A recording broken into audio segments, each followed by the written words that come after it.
दोस्तों, जयराम जी की आप सुन रहे हैं श्री रामचरितमानस का 7वां अध्याय 7वां कांड उत्तरकांड, जिसमें पिछली वीडियो तक आप सुन चुके हैं कि भगवान श्री राम अयोध्या पहुंच चुके हैं और अयोध्या पहुंचने से पहले ही उन्होंने हनुमान को भेजा है भरत को बताने के लिए कि हम सीता सहित अयोध्या आ गए हैं। उसके आगे की कथा आज के वीडियो में दो काज से कंटिन्यू जारी रखेंगे। राम प्राण प्रिय नाथ तुम सत्य बचन मम तात, पुण्य पुण्य मिलत भरत सुन हरस न हृदय समात। हनुमान जी ने कहा कि हे नाथ, आप श्री राम जी को प्राणों के समान प्रिय हैं। हे तात, मेरा वचन सत्य है, ये सुनकर भरत जी बार बार गले मिलते हैं। हृदय में खुशी समाती ही नहीं। भारत चरण सिर नाई तुरत गयो कपि राम पई, कही कुशल सब जाई हरस चलो प्रभु जान चढ़।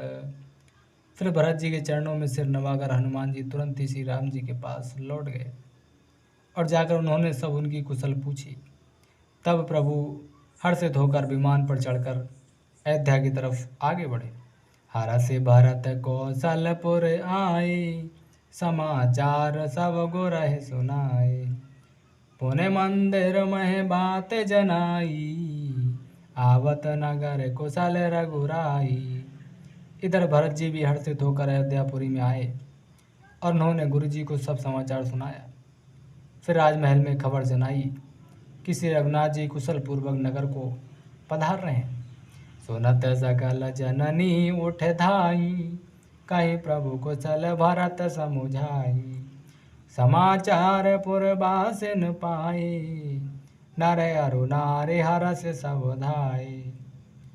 ये खबर सुनते ही सब माताएं उठ दौड़ी। भरत जी ने प्रभु की कुशल कहकर सबको समझाया। नगर निवासियों ने यह समाचार पाया तो स्त्री पुरुष सभी खुशी होकर श्री राम से मिलने के लिए दौड़े। दधे दुर्बारु चन फल फूला, नव तुलसी दल मंगल मूला, भरे भरे हे मुथारे भामिनी, गावत चले सिंधुर गामिनी।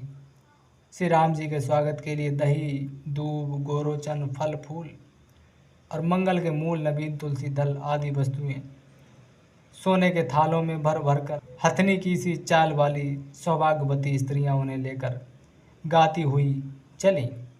जय जय सही तय सही उठ धावई, बाल वृद्ध कह संग न लावई, एक एकन कह बूझई भाई, तुम देखे दयाल रघुराई। जो जैसे हैं यानी कि जहाँ जिस भी दशा में हैं वे वैसे ही वहीं से उसी दशा में उठ मिलने के लिए दौड़ पड़ते हैं, यानी कि देर हो जाने के डर से। बालकों और बूढ़ों को कोई साथ नहीं लाता है। एक दूसरे से पूछते हैं, भाई तुमने दयालु श्री रघुनाथ जी को देखा है? अवधपुरी प्रभु आवत जानी, भई सकल शोभा के खानी, भयहि सुहावन त्रिविध समीरा, भई सरजवत निर्मल नीरा। प्रभु को आते जानकर अवधपुरी संपूर्ण शोभाओं की खान हो गई। तीनों प्रकार की सुंदर वायु बहने लगी। सरयू जी अति निर्मल जल वाली हो गई, अर्थात सरयू जी का जल अत्यंत निर्मल हो गया।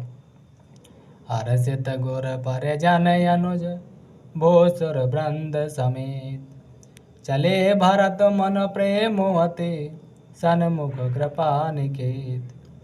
गुरु वशिष्ठ जी, कुटुंबी, छोटे भाई शत्रुघ्न तथा ब्राह्मणों के समूह के साथ हर्षित होकर भरत जी अत्यंत प्रेम पूर्ण मन से कृपा धाम श्री राम जी के सामने अर्थात उनकी अगवानी के लिए चले। बहुतक चढ़ी अटारिन, निरखई गगन विमान, देखे मधुर सुर हर्षित, करही सुमंगल गान।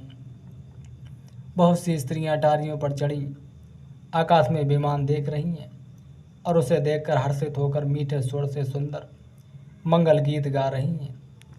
राकाश से रघुपतपुर, सिंधु देख हर्षान, बढ़्यो कोलाहल करत जन, नार तरंग समान। श्री रघुनाथ जी पूर्णिमा के चंद्रमा हैं तथा अवधपुर समुद्र है जो उस पूर्ण चंद्र को देखकर हर्षित हो रहा है और शोर करता हुआ बढ़ रहा है। इधर उधर दौड़ती हुई स्त्रियां उसकी तरंगों के समान लगती है। यहाँ भानुकुल कमल दिवाकर कपिन दिखावत नगर मनोहर सोनो कपीस अंगद लंकेसा पावनपुरी रुचिर यह देसा। यहाँ विमान पर से सूर्यकुल रूपी कमल के प्रफुल्लित करने वाले सूर्य श्री राम जी वानरों को मनोहर नगर दिखला रहे हैं। वे कहते हैं कि हे सुग्रीव, हे अंगद, हे लंकापति विभीषण, सुनो ये पुरी पवित्र है और ये देश सुंदर है। जदपि सब बैकुंठ बखाना वेद पुराण विदित जगु जाना अवधपुरी सम प्रिय नहीं सो यह प्रसंग जानई को। यद्यपि सबने बैकुंठ की बढ़ाई की है, यह वेद पुराणों में प्रसिद्ध है और जगत जानता है, परंतु अवधपुरी के समान मुझे वह भी प्रिय नहीं है। ये बात यानी कि भेद कोई कोई बिरले ही जानते हैं। जन्म भूमि मम पुरी सुहावन उत्तर दिश बह सर जो पावन जाम जनते बिनहि प्रियासा मम समीप नर पावहि बासा। यह सुहावनीपुरी मेरी जन्मभूमि है।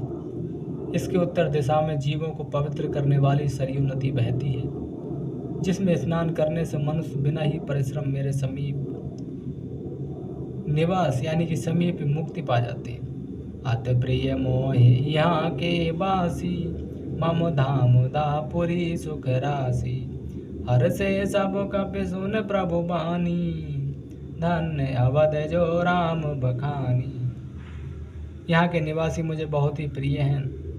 यह पुरी सुख की राशि और मेरे परम धाम को देने वाली है। प्रभु की वाणी सुनकर सब वानर हर्षित हुए और कहने लगे कि जिस अवध की स्वयं श्री राम जी ने बड़ाई की वह अवश्य ही धन्य होगी। दोस्तों, आज की वीडियो में यहीं तक। कल की वीडियो में इसके आगे की कथा दोहा चार का से कल की वीडियो में कंटिन्यू जारी रखेंगे।